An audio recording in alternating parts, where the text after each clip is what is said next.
Tips on leading, moving the girl, leading in the conversation, etc. I think most guys who have issues with leading, it's not an issue of technique. I think it's an issue of just like risk, right? As in like if things, because for you to be wanting to lead a conversation, the minimum threshold is that it's going kind of okay, right? It's already going something okay, so you want to lead, right? Now the problem is if it's already going something okay, a lot of guys have this philosophy of something to lose, right? If you're going in, here's a really weird thing that comes up, kind of a tangent, but really, really interesting. So I did Miami Immersion. By the way, for you guys, those of you who don't know, Immersion program, it's a program that I do. We get 15 students, have them for 7 days. I do 15 training sessions over those 7 days. Met every single one, working with the guys, just like basically just massive, massive progress. Check out, actually, we have some on my Facebook. We have a couple guys that they're giving their comments on. It's a super, super sick program. And I'll be doing that in New York. It's not on the schedule yet, so I'm telling you guys first because it tends to fill up like that. But since you guys are already, in VU and all that, it's going to be, I think, the last week in March or the first week in April in New York. So if you're interested in that, definitely shoot me an email or message me or whatever on VU, and let me know, and we'll try and notify you guys first so that you can actually get in, because they usually sell out in like 2 to 3 days. But so anyway, one of the things that I do there is I break down student footage. Right, we are in the classroom, like we get the student footage, we break it down. And I can't even tell you how often this happens, where some guy's going in and his big sticking point is he doesn't escalate, he doesn't take risks, or he's too like politically correct and not polarizing, etc.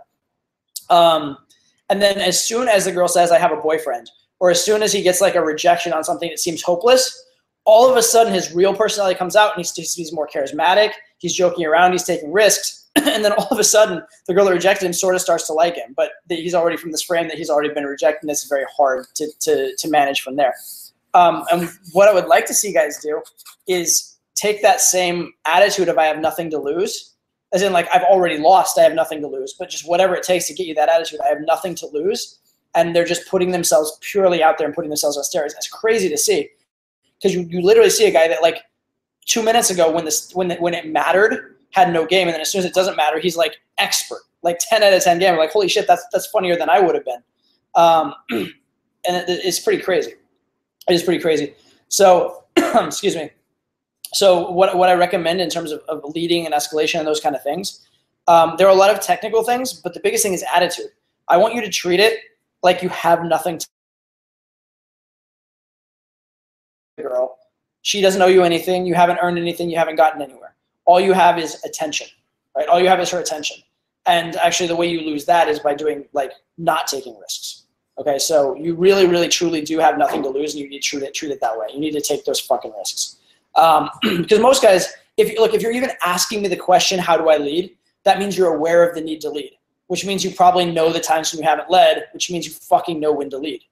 You just need to do it. So usually leading is more of a character thing than anything else. However, the caveat I will give, the 2 caveats I will give, is it's easier to lead small and ramp up than it is to lead big.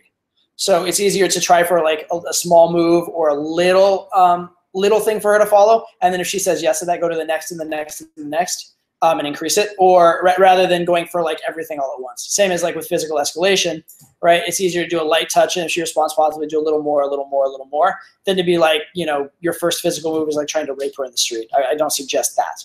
So that's some general technical stuff. Is make sure that it is piecewise and calibrated. But if you're asking the escalation and leading question, it usually means you just need me to tell you to basically put my foot in your ass and be like, hey, fucking do it. So that's what I'm doing. I'm saying, hey, fucking do it.